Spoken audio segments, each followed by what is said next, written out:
Oke, bismillahirrahmanirrahim. Jadi pada kesempatan kali ini, Kak Dehniar akan membahas mengenai soal-soal SBMPTN tentang substansi genetik ya.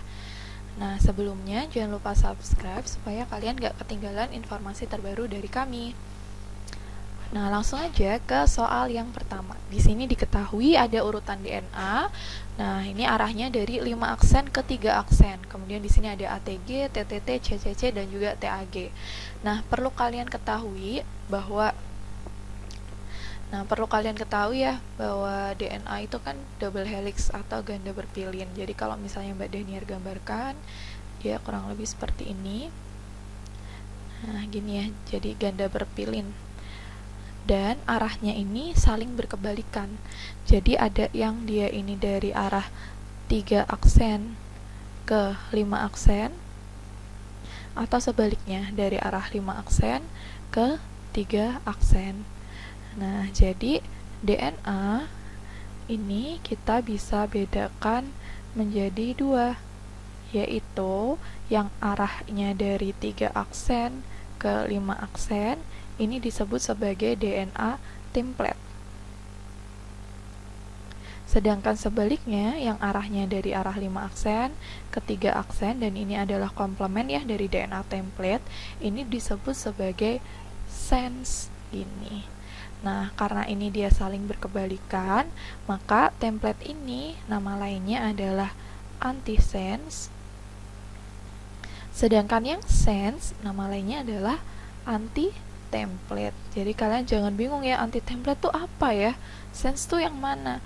Nah, jadi intinya DNA ada 2. Kalau nggak template ya sense. Template berarti anti-sense, sense berarti anti-template gitu. Nah, dan nanti ini dia saling komplement. Jadi dia saling komplement.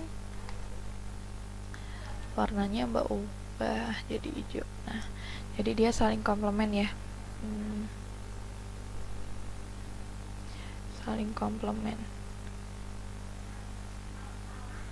Nah, jadi ketika templatenya itu adalah basa nitrogen adenin, maka sense-nya atau anti-templatenya di sini adalah timin. Ketika templatenya adalah guanin, maka di sini sense-nya dia dihubungkan oleh 3 ikatan hidrogen adalah sitosin ataupun sebaliknya. Nah, gitu. Dan ketika nanti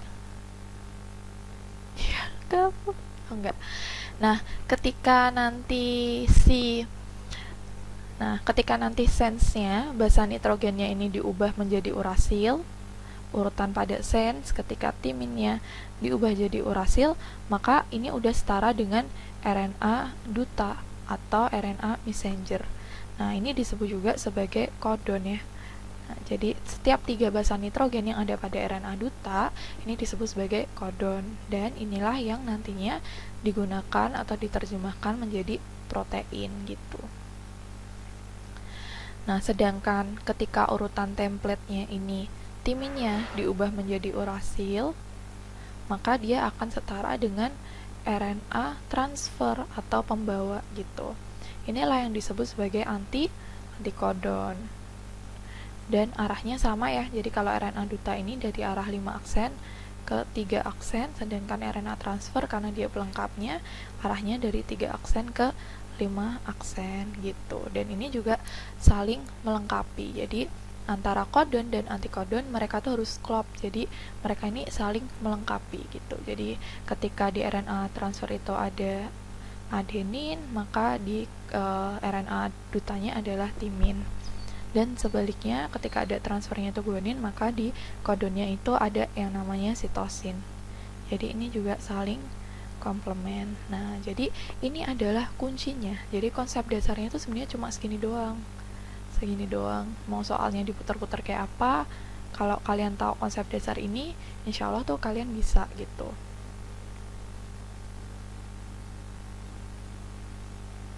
Nah, langsung aja ya ke soalnya, kita coba tuliskan. Jadi kalau di sini diketahui urutan DNA-nya dari 5 aksen ke 3 aksen, artinya itu adalah untai DNA sense gitu ya. Jadi yang diketahui ini udah sense-nya. Jadi sense-nya kita tuliskan. Jadi sense-nya kita tulis ya.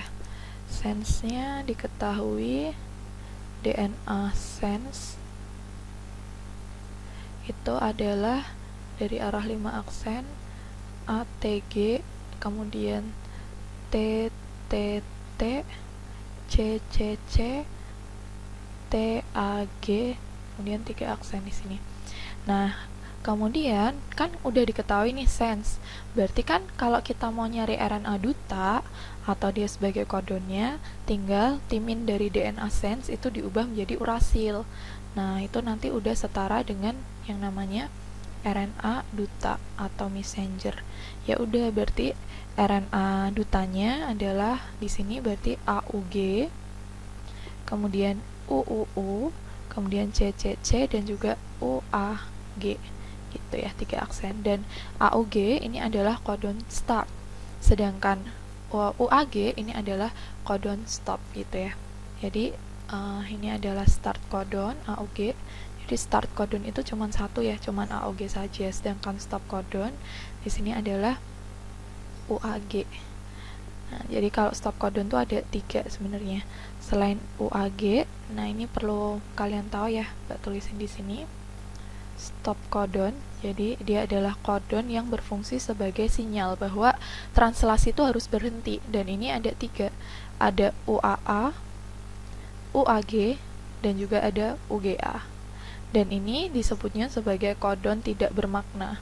Kodon tidak bermakna. Kenapa? Karena dia nggak bisa diterjemahkan menjadi protein. Dia hanya sebagai sinyal bahwa translasi harus berhenti. Sedangkan start kodon, dia adalah kodon bermakna. Start kodon itu cuma satu, yaitu AUG saja. Dan dia bisa diterjemahkan menjadi protein ya, menjadi metionin gitu. Kodon bermakna. Nah, ini adalah RNA dutanya. Jadi nanti asam aminonya yang terbentuk itu ada berapa? Kita hitung aja ya. Asam amino yang terbentuk berarti ada 1. Jadi kan tiap 3 besar nitrogen ini kan jadi asam amino. Nah, berarti nanti asam aminonya ada 1, 2, 3. Sedangkan ini dia adalah kodon stop. Karena dia tidak bermakna, dia nggak bisa diterjemahkan jadi asam amino gitu. Jadi asam amino yang terbentuk adalah 3. Jadi yang nomor 1 ini benar ya. Kemudian 1 benar maka 3 benar. Adanya start kodon AUG. Nah, ini start kodonnya adalah AUG ya, benar. Kemudian jumlah antikodon adalah 4. Jadi antikodon itu kan RNA transfer yang nantinya dia membawa asam amino. Kalau asam aminonya aja 3, maka antikodonnya itu juga 3 gitu. Jadi yang nomor 2 ini salah. Antikodonnya itu hanya 3. Yang nomor 2 salah. Kemudian hasil transkripsi ini salah ya. Hasil transkripsi adalah 5 aksen AUG, GGG, CCC, UAG. Nah, hasil transkripsi ini kan adalah RNA duta gitu ya. RNA duta atau messenger. Itulah hasil transkripsi. Duta atau messengernya adalah AUG, UUU, CCC, UAG. Berarti ini salah juga. Jawabannya 1-3. 1-3 itu adalah B gitu. Jadi jawabnya adalah yang B. 1 dan 3 gitu. Oke, paham ya? Kalau Mbak tanya bagaimana rantai antikodonnya, ya udah, rantai antikodon atau kita sebutnya sebagai RNA transfer ya atau pembawa, itu arahnya kan kebalikan dari duta ya, yaitu dari arah 3 aksen. Berarti ini adalah komplement dari RNA duta, sekaligus dia itu setara dengan DNA template ketika timinnya diubah jadi urasil gitu. Nah, tapi kita cari yang kebalikannya aja, RNA transfer atau pembawanya. Berarti di sini adalah A kan pasangannya U ya kalau pada RNA. Berarti di sini adalah U A UAS, kemudian di sini ada AAA, kemudian ada GGG, dan ada di sini AUG. Terus di sini adalah 5 aksen. Nah, tapi ini nggak ada ya, karena kan ini kodon stop gitu. Jadi dia tidak punya yang namanya antikodon gitu. Jadi hanya 3 gitu. Dan ini masing-masing membawa asam amino. Oke, gampang ya. Ini adalah konsep yang harus kalian tahu. Kita next ke soal berikutnya. Nah, ini soal berikutnya. Pernyataan berikut yang tepat untuk menjelaskan proses transkripsi adalah, jadi kalian tahu ya bahwa transkripsi itu adalah proses di mana DNA itu diubah menjadi untai RNA. Jadi yang tadinya ini untainya ganda gitu ya, diubah menjadi untai tunggal. Nah, ini peristiwanya disebut sebagai peristiwa transkripsi. Ketika RNA diubah menjadi yang namanya protein atau polipeptida, nah ini disebut sebagai translasi gini. Dan kalau kalian tahu, transkripsi ini membentuk 3 jenis RNA, yaitu RNA duta atau messenger, kemudian ada RNA transfer atau pembawa, dan ada RNA ribosomal atau ribosomal RNA gitu ya.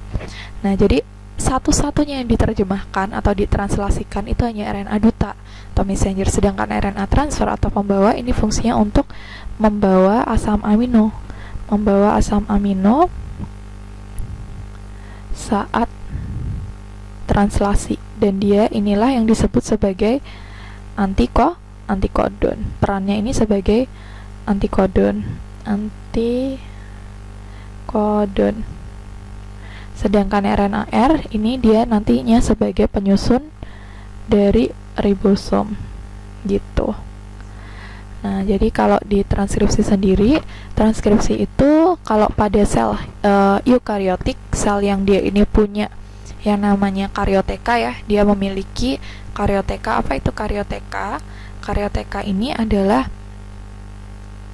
membran inti. Jadi dia yang punya membran inti ya, mulai dari kingdom protista sampai animalia itu semuanya punya karioteka, punya yang namanya membran inti. Nah, jadi kalau pada sel eukariot terjadinya transkripsi itu ada di dalam nukleus gitu. Ada di dalam nukleus, jadi bukan di sitoplasma. Jadi pernyataan satu ini salah gitu ya, karena di sini harusnya terjadinya di dalam nukleus atau inti sel.